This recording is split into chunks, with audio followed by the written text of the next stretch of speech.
Bienvenido a Biblioteca Mística. Continuemos con la lectura de las moradas filosofales. Capítulo 4. El laboratorio legendario.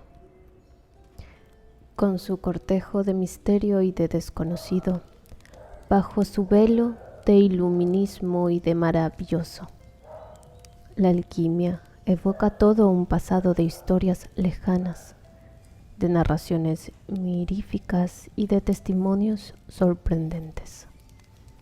Sus teorías singulares, sus extrañas recetas, la secular nombradía de sus grandes maestros, las apasionadas controversias que suscitó, el favor de que gozó en la Edad Media, y su literatura oscura, enigmática y paradójica, nos parecen desprender hoy el tufo del moho y del aire rarificado que adquieren, al correr de los años, los sepulcros vacíos, las flores marchitas, las viviendas abandonadas y los pergaminos amarillentos.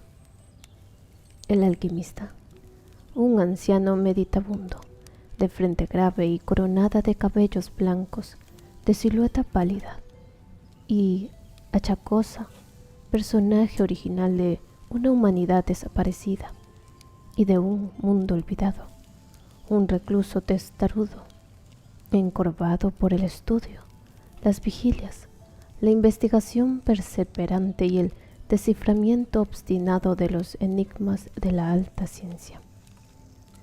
Tal es el filósofo a quien la imaginación del poeta y el pincel del artista se han complacido en presentarnos. Su laboratorio, sótano, celda o cripta antigua, apenas se ilumina con una luz triste que ayuda a difundir las múltiples telarañas polvorientas.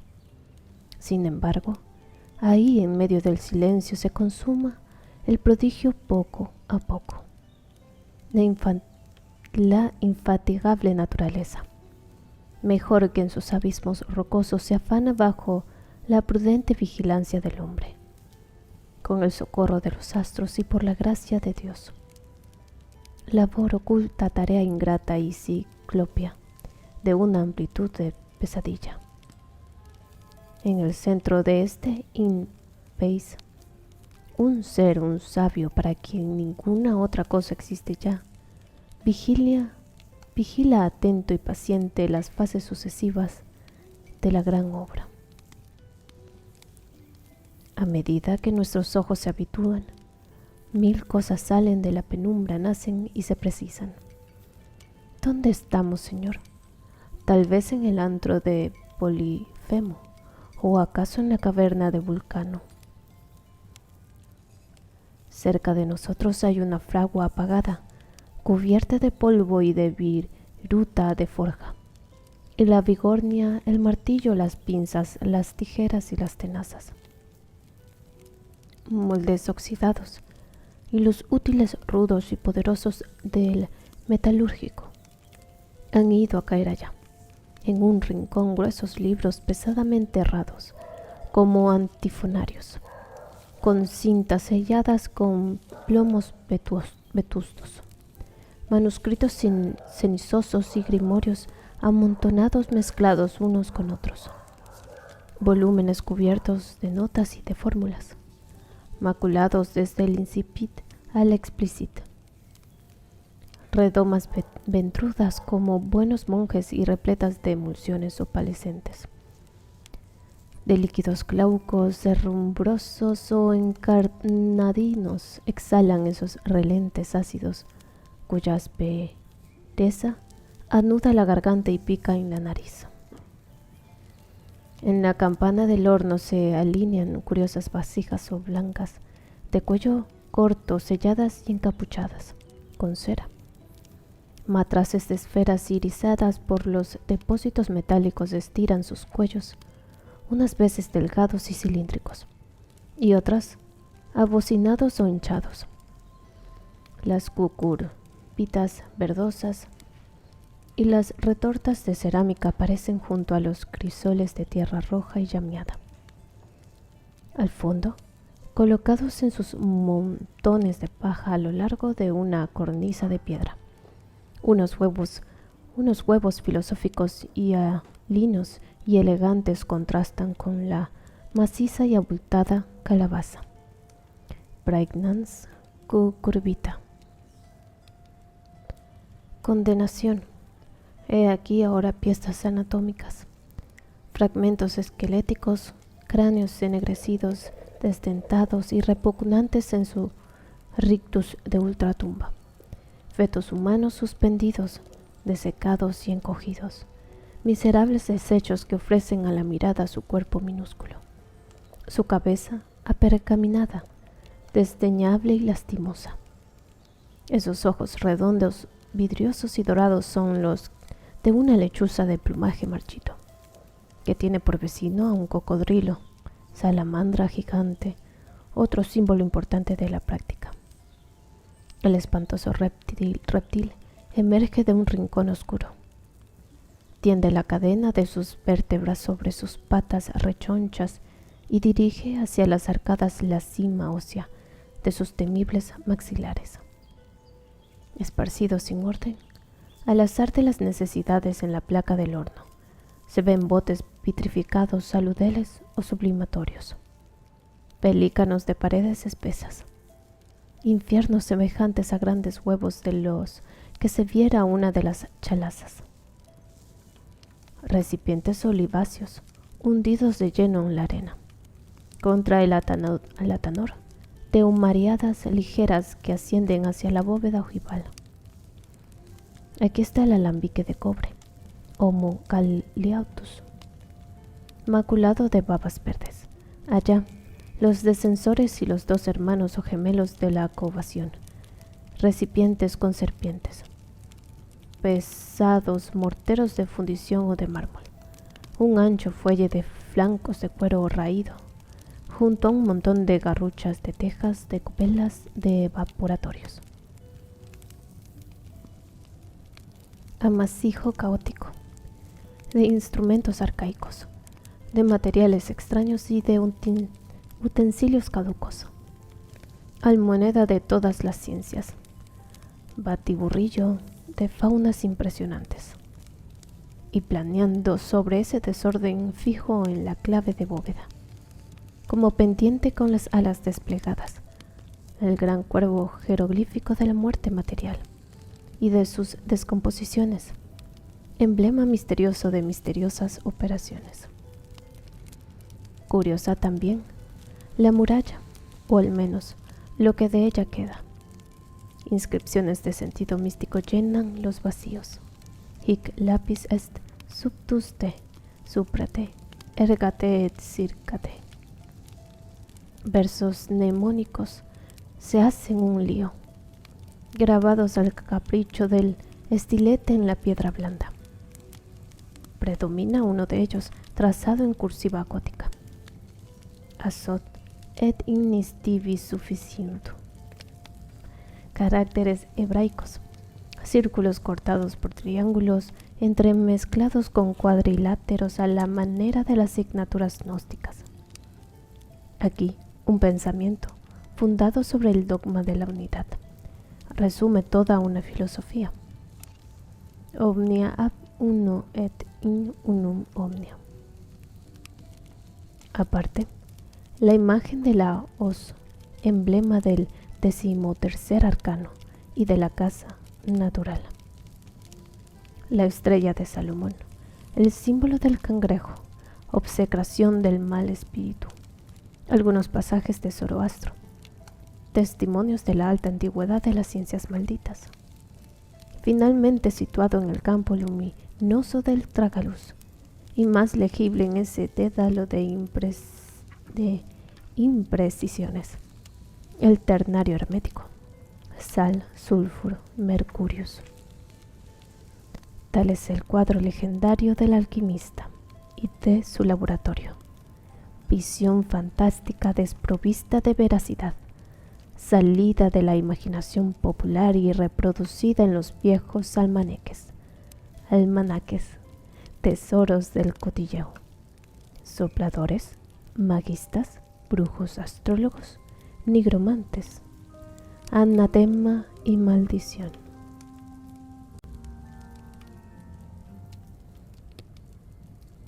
Capítulo 5. Química y filosofía. La química es indiscutiblemente la ciencia de los hechos, como la alquimia lo es de las causas. La primera, limitada al ámbito material, se apoya en la experiencia, en tanto que la segunda toma de preferencia sus directrices en la filosofía. Si una tiene por objeto el estudio de los cuerpos naturales, la otra intenta penetrar en el misterioso dinamismo que preside sus transformaciones.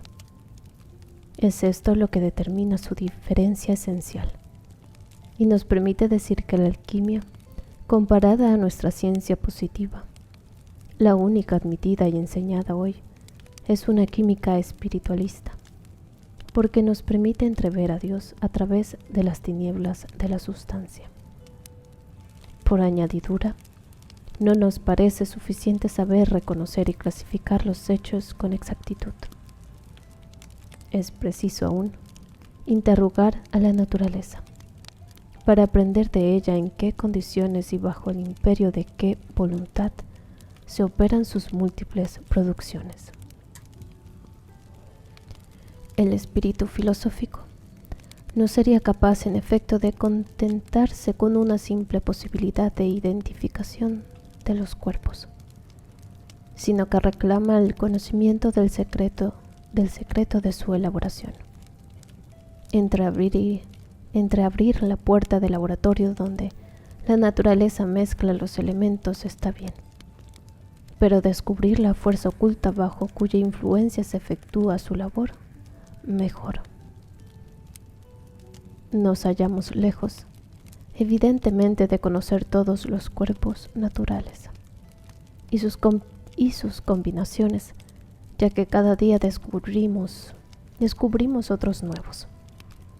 Pero sabemos lo suficiente como para renunciar provisionalmente al estudio de la materia inerte y dirigir nuestras investigaciones hacia el animador desconocido, agente de tantas maravillas. Decir, por ejemplo, que 2 volúmenes de hidrógeno combinados con un volumen de oxígeno dan agua es anunciar una trivialidad química.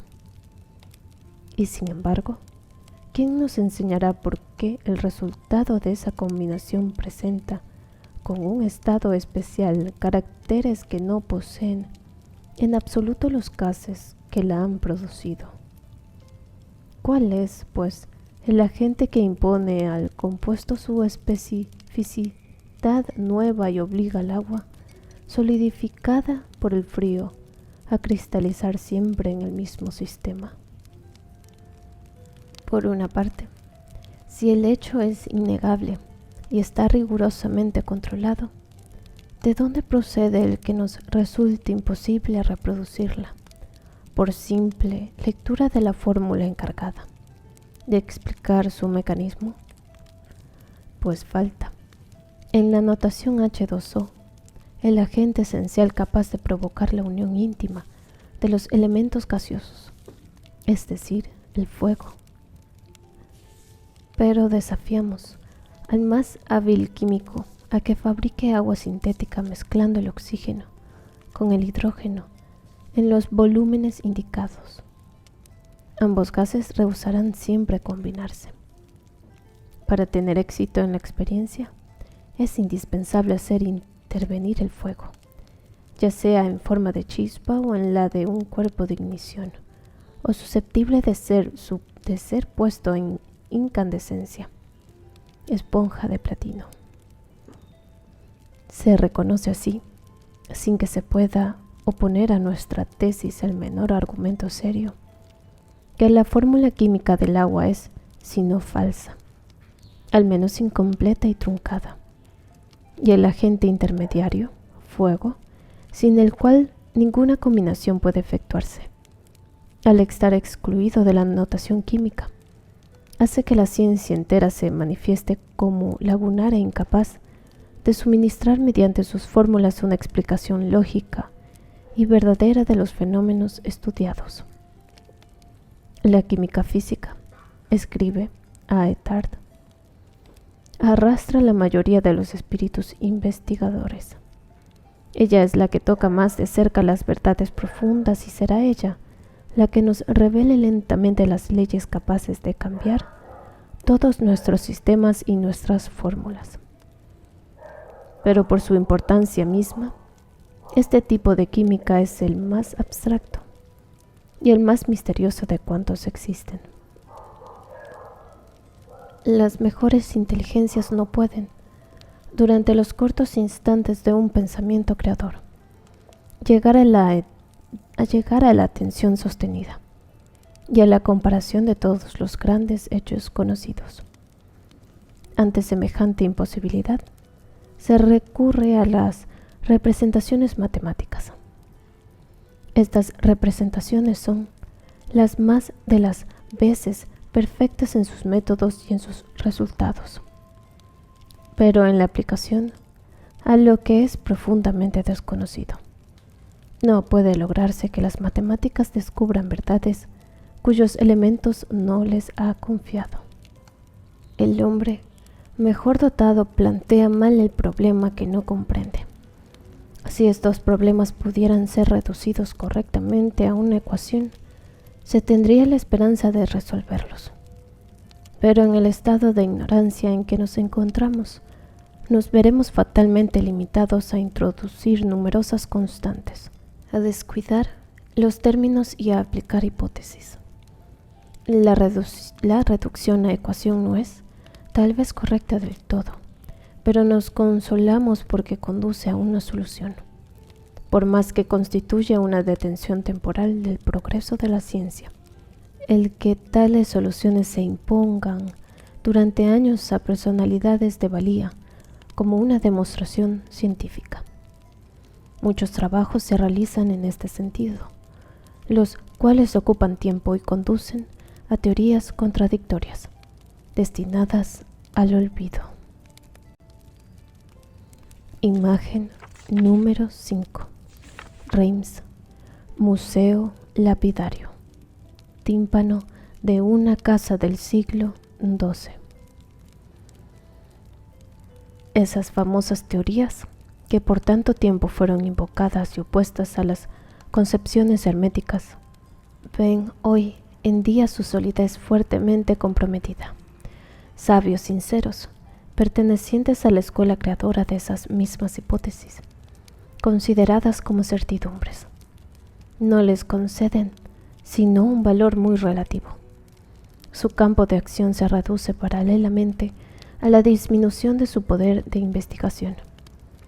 Es lo que expresa con esa franqueza reveladora del verdadero espíritu científico Émile Picard en la Revue des Deux Mondes.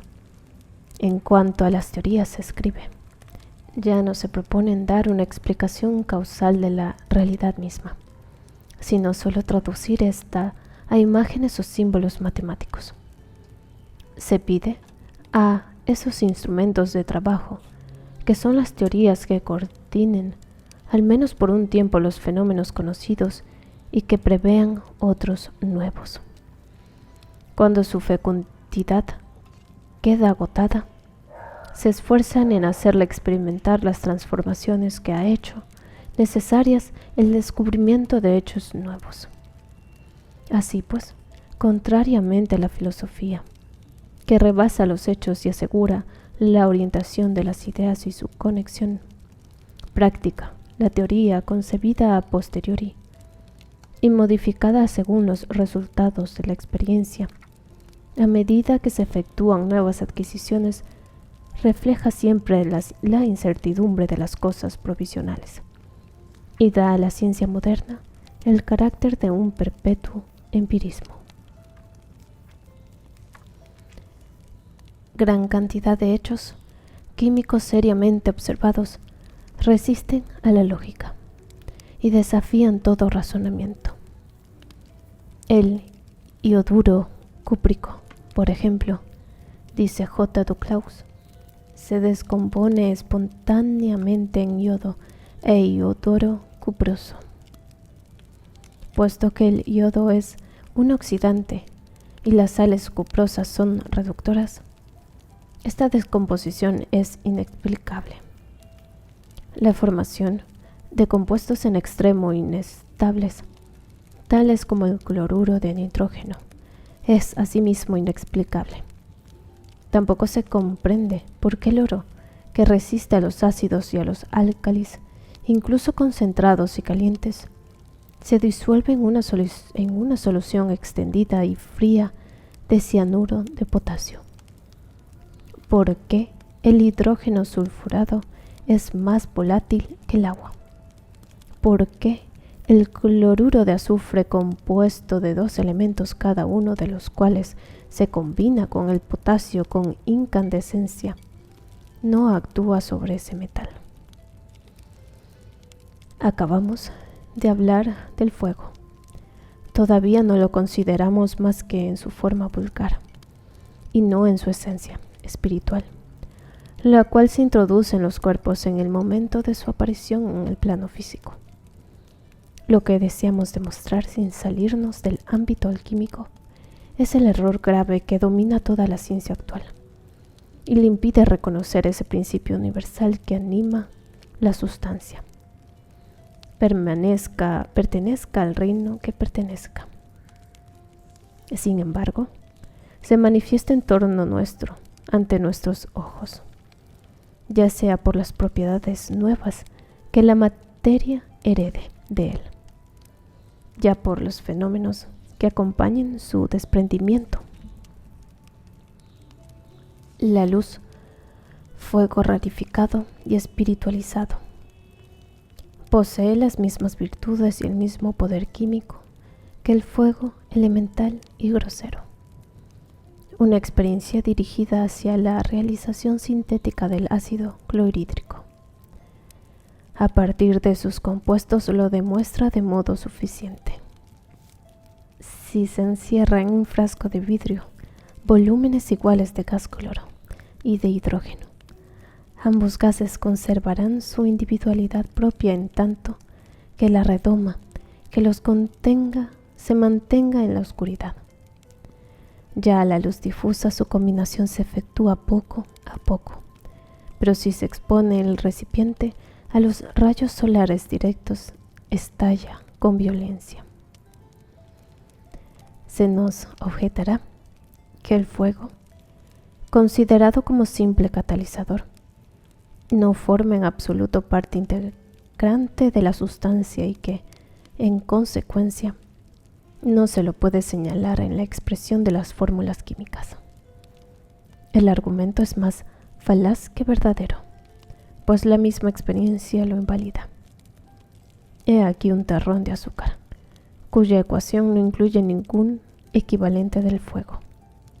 Si lo rompemos en la oscuridad, veremos que desprende una chispita azul. ¿De dónde proviene? ¿Dónde se halla encerrada sino en la textura cristalina de la sacarosa? Hemos hablado del agua. Pues bien, arrojemos a su superficie un fragmento de potasio.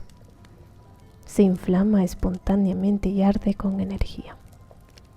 ¿Dónde, pues, se escondía esta llama visible?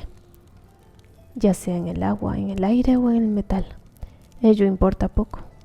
El hecho esencial es que existe potencialmente en el interior de uno u otro de esos cuerpos, o quizás de todos. ¿Qué es el fósforo portador de luz y generador de fuego? ¿Cómo transforman las noctilucas, las luciérnagas y los gusanos de luz una parte de su energía vital en luminosa? ¿Quién obliga a las sales de uranio, de cerio y de circonio a convertirse en fluorescentes cuando han estado sometidas a la acción de la luz solar? ¿Por qué misterioso sincronismo el platino cianuro de bario brilla al contacto de los rayos Röntgen? Y no se hable de la oxidación en el orden normal de los fenómenos ígneos, pues ello significaría hacer retroceder la cuestión en lugar de resolverla. La oxidación es una resultante y no una causa. Es una combinación sometida a un principio activo, a un agente. Si ciertas oxidaciones enérgicas desprenden calor o fuego, es muy ciertamente por la razón de que este fuego se hallaba primero en el seno del cuerpo en cuestión. El fluido eléctrico, silencioso, oscuro y frío, recorre su conductor metálico sin influenciarlo mayormente ni manifestar su paso a través de él. Pero si va a dar con una resistencia, la energía se revela de inmediato con las cualidades y bajo el aspecto del fuego. Un filamento de lámpara se vuelve incandescente, el carbón de la curcubita se convierte en brasa y el hilo metálico más refractario se funde enseguida. Entonces, ¿no es la electricidad un fuego verdadero o un fuego en potencia? ¿De dónde extrae su origen sino de la descomposición, pilas, o de la disgregación de los metales, dínamos, cuerpos eminentemente cargados del principio ígneo? Desprendamos una partícula de acero o de hierro mediante abrasión o por el choque contra un sílex, y veremos brillar la chispa así puesta en libertad. Es bastante conocido el encendedor neumático, basado en la propiedad que posee el aire atmosférico de inflamarse por simple compresión. Los mismos líquidos son a menudo verdaderas reservas de fuego. Basta verter algunas gotas de ácido nítrico concentrado en la esencia de trementina para provocar su inflamación. En la categoría de las sales, citemos de memoria las fulminantes, la nitrocelulosa, el picrato de potasa, etc. Sin multiplicar más los ejemplos, se advierte que resultaría pueril sostener que el fuego, por el hecho de que no podemos percibirlo directamente en la materia, no se halle en realidad en ella en estado latente. Los viejos alquimistas, que poseían de fuente tradicional más conocimientos de los que estamos dispuestos a reconocerles, aseguraban que el sol es un astro frío y que sus rayos son oscuros. Nada parece más paradójico ni más contrario a la apariencia, y sin embargo, nada es más verdadero. Algunos instantes de reflexión permiten convencerse de ello. Si el sol fuera un globo de fuego, como se nos enseña, bastaría acercarse por poco que fuera para experimentar el efecto de un calor creciente. Y lo que sucede es justo lo contrario, pues las altas montañas permanecen coronadas de nieve, pese a los ardores del verano. En las regiones elevadas de la atmósfera, cuando el astro pasa por el cenit, el globo de los aerotastos se cubre de escarcha y sus pasajeros padecen un frío muy vivo. Así, la experiencia demuestra que la temperatura desciende a medida que aumenta la altura. La misma luz se nos hace sensible cuando nos encontramos situados en el campo de su irradiación. En cuanto nos situamos fuera del haz radiante, su cocción cesa para nuestros ojos. Es un hecho bien conocido que un observador que contempla el cielo desde el fondo de un pozo al mediodía ve el firmamento nocturno y constelado. ¿De dónde proceden, pues, el calor y la luz? Del simple choque de las vibraciones frías y oscuras contra las moléculas gaseosas de nuestra atmósfera. Y cómo la resistencia crece en razón directa de la densidad del medio. El calor y la luz son más fuertes en la superficie terrestre que en las grandes altitudes, porque las capas de aire son, asimismo, más densas. Tal es, al menos, la explicación física del fenómeno. En realidad, y según la teoría hermética, la oposición al movimiento vibratorio y la reacción no son sino las causas primeras de un efecto que se traduce por la liberación de los átomos luminosos e ígneos del aire atmosférico. Bajo la acción del bombardeo vibratorio, el espíritu, liberado del cuerpo, se reviste para nuestros sentidos de las cualidades físicas, características de su fase activa, luminosidad, brillo y calor.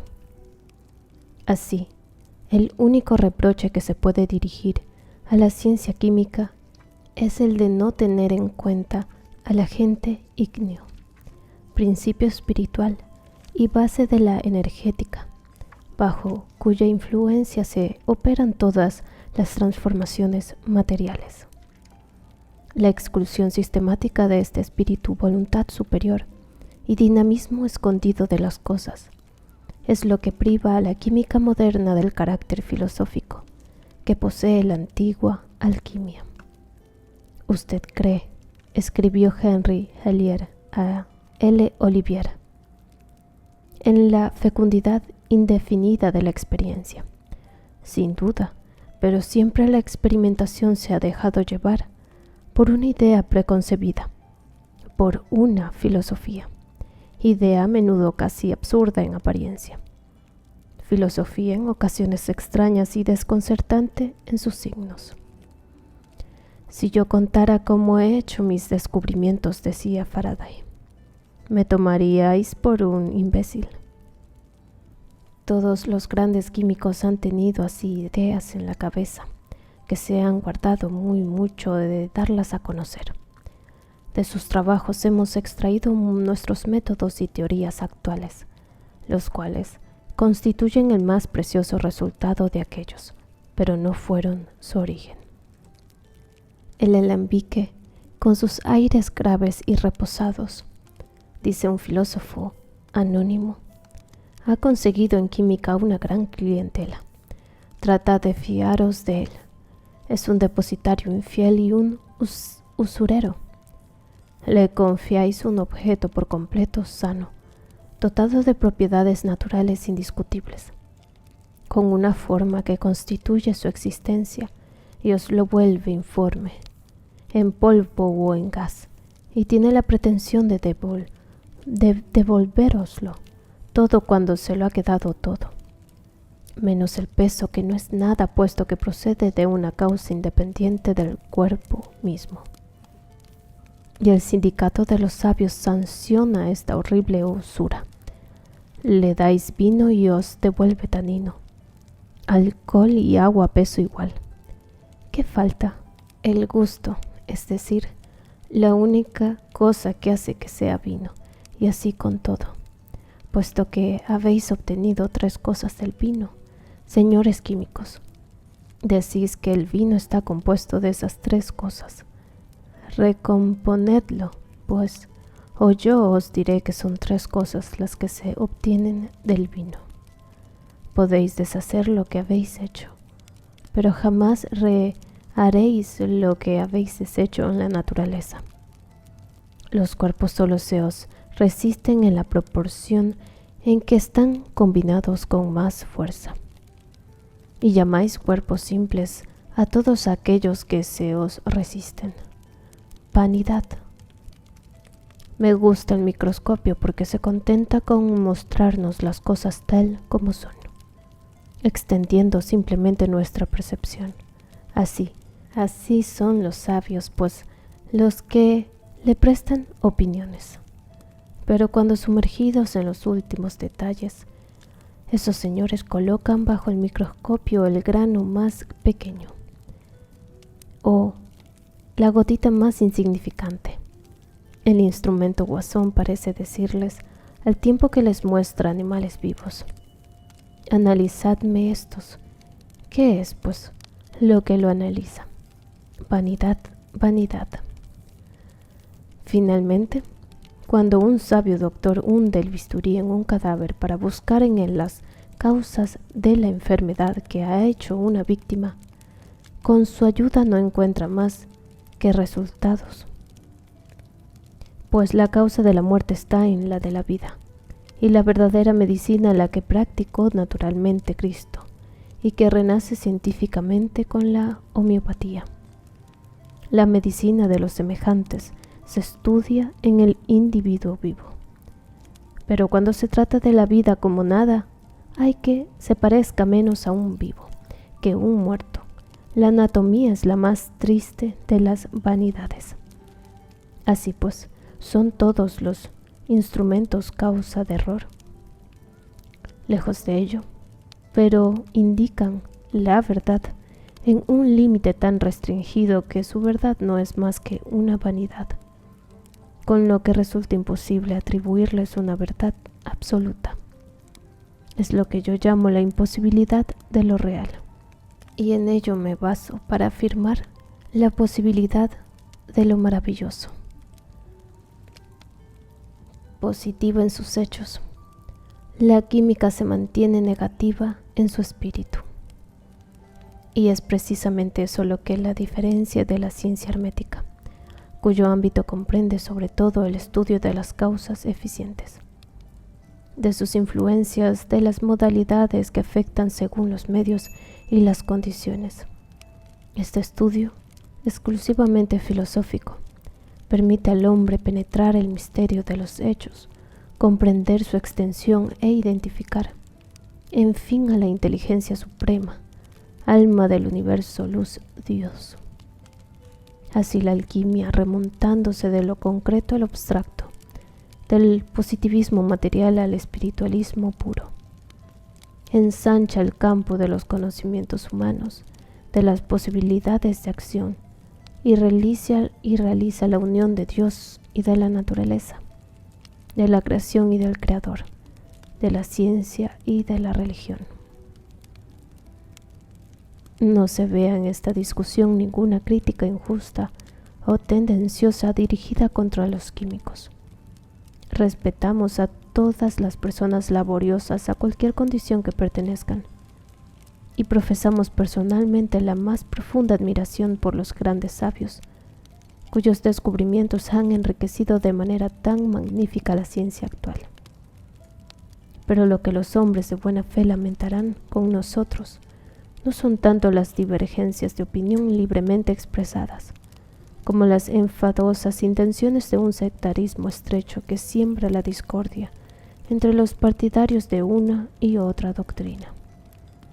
La vida es demasiado breve y el tiempo demasiado precioso para malgastarlos en vanas polémicas, y no es honrarse demasiado despreciar el saber de otro. Poco importa, por añadidura de tantos investigadores, se pierdan si son sinceros, y su mismo error los conduce a útiles descubrimientos. Errare humanum est, dice el viejo adagio, y la ilusión se apodera a menudo de la diadema de la verdad. Aquellos que perseveran a pesar de la falta de éxito tienen, pues, derecho a toda nuestra simpatía. Por desgracia, el espíritu científico es una cualidad rara en el hombre de ciencia, y hallamos este defecto en el origen de las luchas que señalamos, de que una verdad no esté demostrada ni sea demostrable con ayuda de los medios de que dispone la ciencia. No puede inferirse que no lo sea jamás. Le mot imposible n'est pas français, decía Arago. Y nosotros añadimos que esa palabra es contraria al verdadero espíritu científico. Calificar una cosa es imposible porque su posibilidad actual resulte dudosa evidencia falta de confianza en el porvenir y es renegar del progreso. Lemery no comete una imprudencia grave cuando se atreve a escribir a propósito del alcaist o disolvente universal. En cuanto a mí, lo creo imaginario, puesto que no lo conozco. Nuestro químico, como se convendrá en ello, estimaba en gran valor y la extensión de sus conocimientos. Harris, cerebro refractario al pensamiento hermético. Definía así la alquimia sin haber querido estudiarla jamás. Ars, sine arte. Un arte sin arte, cuyo principio es mentir, la mitad trabajar y el final mendigar. Al lado de estos sabios encerrados en su torre de marfil, al lado de estos hombres en mérito indiscutible, cierto, pero esclavos de prejuicios tenaces. Otros no dudaron en absoluto en otorgar derecho de ciudadanía a la vieja ciencia. Spinoza y Leibniz creían en la piedra filosofal y en la crisopeya. Pascal llegó a la certidumbre de ella. Más cerca de nosotros algunos espíritus elevados, entre otros Sir Humphrey Davy, pensaban en que las investigaciones herméticas podían conducir a resultados insospechados. Jean-Baptiste Dumas, en su Leçon sur la philosophie chimique, se expresa en estos términos. Nos estaría permitido admitir cuerpos simples isómeros. Esta pregunta toca de cerca la transmutación de los metales. Resulta afirmativamente, daría oportunidades de éxito a la búsqueda de la piedra filosofal. Es preciso, pues, consultar a la experiencia, y la experiencia, hay que decirlo, no se halla hasta el momento en absoluto en oposición con la posibilidad de la transmutación de los cuerpos simples. Se opone incluso a que se rechace esta idea como un absurdo demostrado por el actual estado de nuestros conocimientos. François-Vicent Raspail era un químico convencido, y las obras de los filósofos clásicos ocupaban un lugar preponderante entre sus demás libros.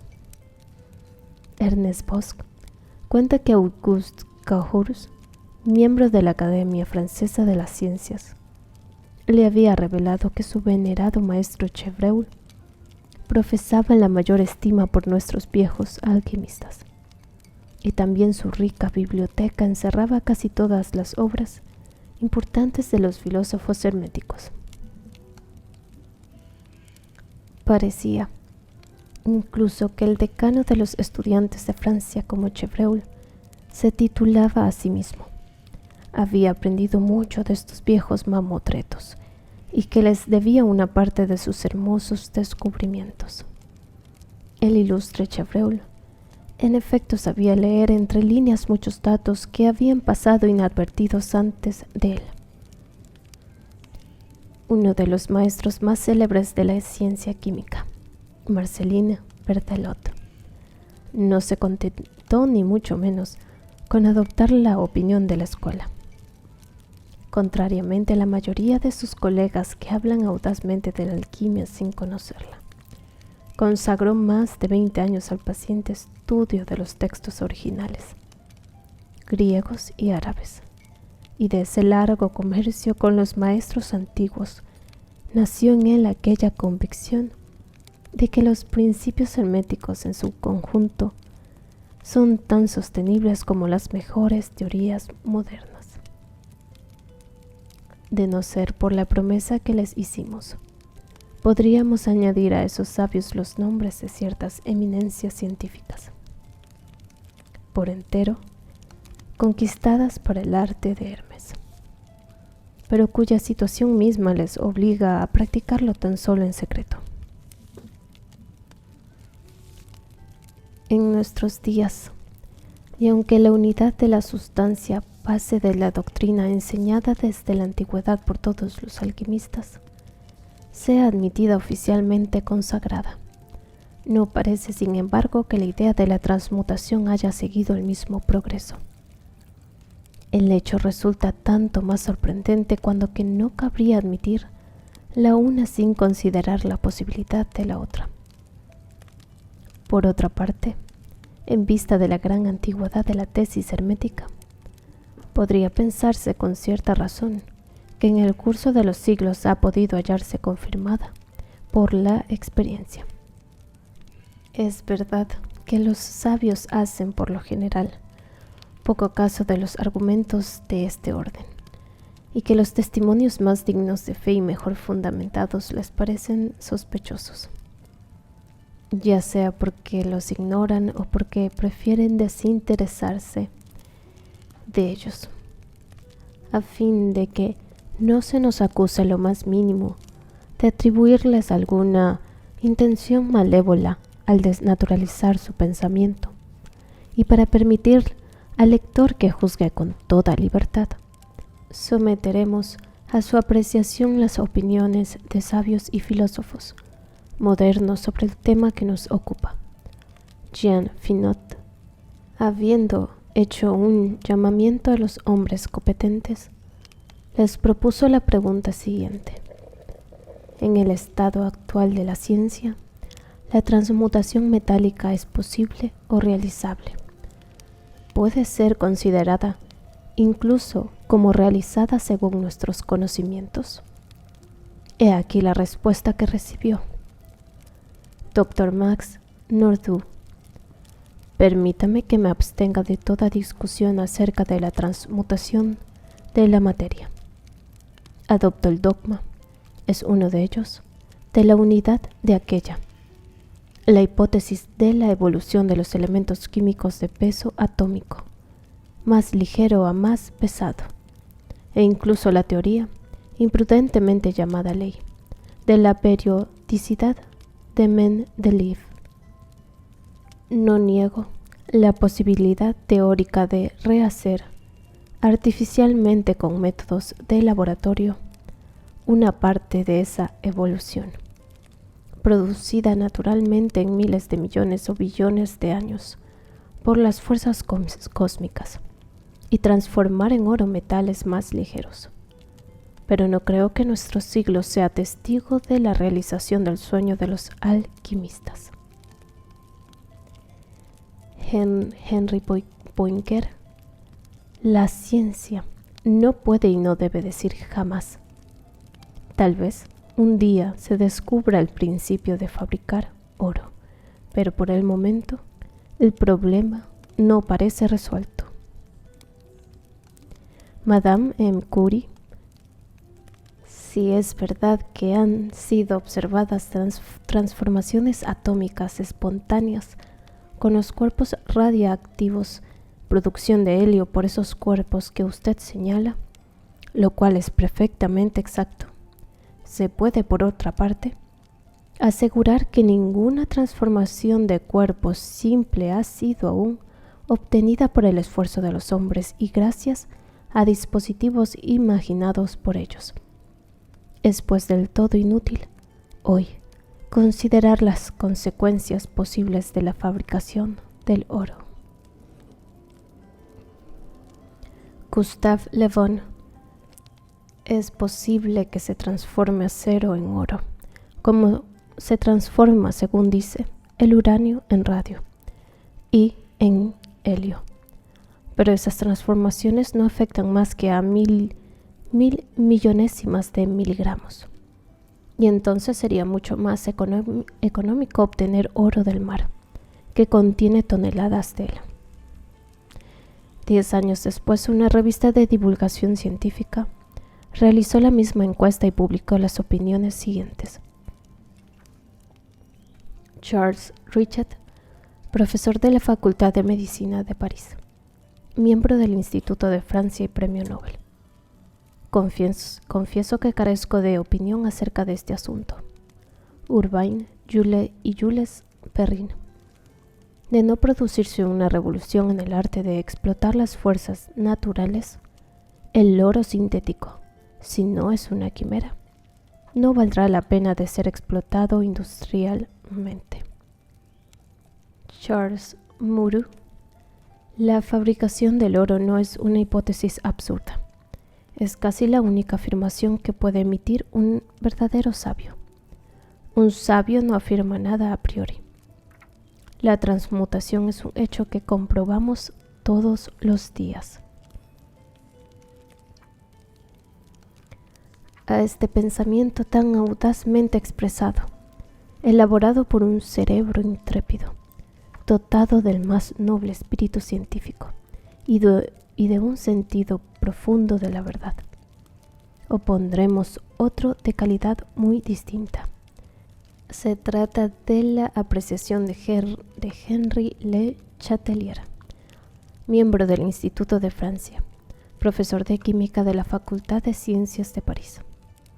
Me niego en absoluto, escribe el ilustre maestro, a toda entrevista sobre el tema del oro sintético. Considero que ello debe de derivar de alguna tentativa de estafa, como los famosos diamante Lemoine. En verdad que no se podría testimoniar con menos palabras y amenidad tanto desprecio por los viejos adeptos, maestros venerados de los alquimistas actuales, para nuestro autor, que sin duda jamás ha abierto un libro hermético. Transmutación es sinónimo de charlatanismo. Discípulo de esos grandes desaparecidos, parece bastante natural que debamos heredar su molesta reputación. Nada importa, en ello reside nuestra gloria, la única por otra parte que se digna concedernos cuando haya la oportunidad la ignorancia diplomada, orgullosa de sus baratijas, cruces, sellos, palmas y pergaminos. Pero dejemos al asno llevar con gravedad sus reliquias y volvamos a nuestro tema. Las respuestas que se acaban de leer, excepto las de Charles Murrow, son semejantes en cuanto al fondo. Todas proceden de una misma fuente. El espíritu académico las ha dictado. Nuestros sabios aceptan la posibilidad teórica de la transmutación, pero se niegan a creer en su realidad material.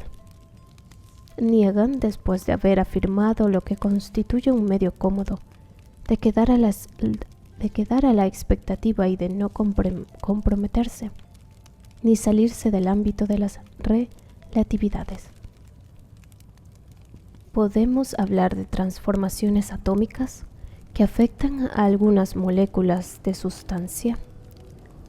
¿Cómo reconocerles un valor absoluto si solo se las puede controlar indirectamente por caminos apartados? Se trata de una simple concesión que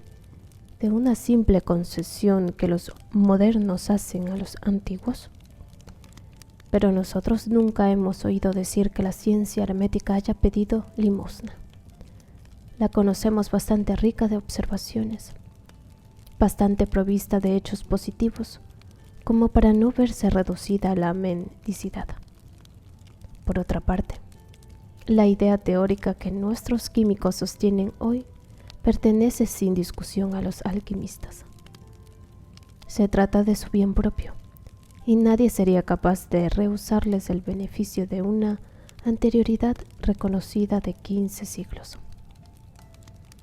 Esos hombres han sido los primeros en demostrar la realización efectiva, nacida de la unidad de sustancia, base invulnerable de su filosofía. Por añadidura, nos preguntamos por qué la ciencia actual, dotada de medios múltiples y poderosos, y de métodos rigurosos servidos por unos instrumentos precisos y perfeccionados, ha empleado tanto tiempo para reconocer la veracidad del principio hermético. A partir de este momento, nos consideramos con derecho a concluir que los viejos alquimistas, con la ayuda de procedimientos muy simples, habían descubierto, no obstante de forma experimental, la prueba formal capaz de imponer como una verdad absoluta el concepto de la transmutación metálica. Nuestros predecesores no fueron ni insensatos ni impostores, y la idea madre que guió sus trabajos, la misma que se infiltra en las esferas científicas de nuestra época, es extraña a los principios hipotéticos, cuyas fluctuaciones y vicisitudes ignora. Imagen número 6. Londres, Iglesia Sant Barthélemy, Triuforum, la gran ventana del prior Bolton. Aseguramos, pues, sin tomar partido, que los grandes sabios cuyas opiniones hemos reproducido se equivocan cuando niegan el resultado lucrativo de la transmutación. Se engañan acerca de la constitución y las cualidades profundas de la materia, aunque piensen haber sondeado todos sus misterios.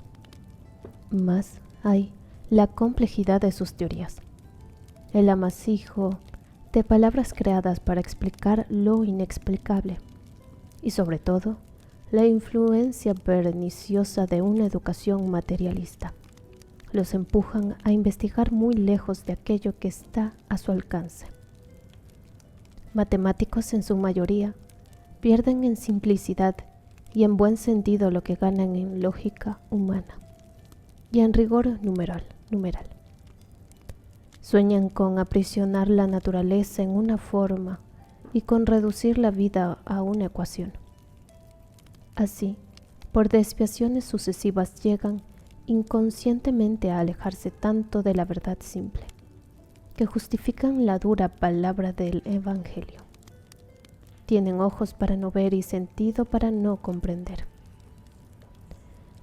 ¿Sería posible llevar a esos hombres a una concepción menos complicada de las cosas, guiar a esos extraviados hacia la luz del espiritualismo que les falta? Vamos a intentarlo y digamos, de buen principio, dirigiéndonos a aquellos que deseen seguirnos, que no se estudie la naturaleza viva fuera de su actividad. El análisis de la molécula y del átomo no enseña nada, pues es incapaz de resolver el problema más elevado que un sabio pueda plantearse. ¿Cuál es la esencia de ese dinamismo invisible y misterioso que anima la sustancia? En efecto, ¿qué sabemos de la vida sino que encontramos su consecuencia física en el fenómeno del movimiento? Sin embargo, todo es vida y movimiento aquí abajo. La actividad vital muy aparente entre los animales y los vegetales no lo es mucho menos en el reino mineral, aunque exija del observador una atención más aguda. Los metales en efecto son cuerpos vivos y sensibles, de lo que son testigos el termómetro y mercurio, las sales de planta, los fluoruros, etc. ¿Qué es la dilatación y la contracción sino dos efectos del dinamismo metálico, dos manifestaciones de la vida mineral? Sin embargo, no le basta al filósofo comprobar tan solo el alargamiento de una barra de hierro sometida al calor, sino que todavía le es preciso investigar qué voluntad oculta obliga al metal a dilatarse. Se sabe que éste, bajo la impresión de las radiaciones calóricas, abre sus poros, distiende sus moléculas y aumenta de superficie y de volumen. En cierto modo se expande, como lo hacemos nosotros, bajo la acción de los beneficios efluvios solares. No se puede negar, pues, que semejante reacción tenga una causa profunda y material, pues no sabríamos explicar si ese impulso que fuerza obligaría a las partículas cristalinas a abandonar su aparente inercia. Esta voluntad metálica, el alma misma del metal, queda claramente puesta en evidencia en uno de los hermosos experimentos hechos por Chiet-Guillaume. Una barra de acero calibrado es sometida a una tracción continua y progresiva cuya potencia se registra con ayuda del dinamógrafo. Cuando la barra va a ceder, manifiesta en un estrangulamiento cuyo lugar exacto se fija. Se detiene la extensión y la barra vuelve a sus dimensiones primitivas. Luego se reanuda el experimento. Esta vez el estrangulamiento se produce en un punto distinto del primero. Prosiguiendo la misma técnica, se advierte que todos los puntos han sido experimentados sucesivamente y que han ido cediendo uno tras otro a la misma tracción. Pero si se calibra una última vez la barra de acero, Reanudando el experimento por el principio, se advierte que es preciso emplear una fuerza muy superior a la primera para provocar la aparición de los síntomas de ruptura. G. Guillaume concluye de esos ensayos, con mucha razón, que el metal se ha comportado como lo hubiera hecho un cuerpo orgánico. Ha reforzado sucesivamente todas sus partes débiles y aumentado a propósito su coherencia para mejor defender su integridad amenazada. Una enseñanza análoga se desprende del estudio de los compuestos salinos cristalizados. Si se quiebra la arista de un cristal cualquiera y se lo sumerge, así mutilado, en el agua madre que lo produjo, no solo se lo ve reparar de inmediato su herida, sino incluso acrecentarse con una velocidad mayor que la de los cristales intactos, que han permanecido en la misma solución. Descubrimos aún una prueba evidente de la vitalidad metálica en el hecho de que en América los raíles de las vías férreas muestren, sin razón aparente, los efectos de una singular evolución. En ninguna parte son más frecuentes los descarrilamientos ni más inexplicables las catástrofes. Los ingenieros encargados de estudiar la causa de estas múltiples rupturas la atribuyen al envejecimiento prematuro del acero, bajo la influencia probable de condiciones climáticas especiales. El metal envejece rápidamente. Desde muy pronto pierde su elasticidad, su maleabilidad y su resistencia. Y la tenacidad y la cohesión parecen disminuidas hasta el punto de volverlo seco y quebradizo. Esta degeneración metálica, por otra parte, no se limita tan solo a los raíles, sino que extiende sus estragos a las placas de blindaje de los navíos acorazados, las cuales quedan fuera de servicio, por lo general tras algunos meses de uso. Al ensayarlas se sorprenden de verlas quebrarse en muchos fragmentos con el choque de una simple granada rompedora. El debilitamiento de la energía vital, fase normal y característica de decrepitud, de senilidad del metal, es un claro signo precursor de su muerte próxima. Pero puesto que la muerte, corolario de la vida, es la consecuencia directa del nacimiento, de ello se sigue que los metales y minerales manifiestan su sumisión a la ley de predestinación que rige a todos los seres creados. Nacer, vivir, morir o transformarse son los tres estadios de un periodo único que abarca toda la actividad física.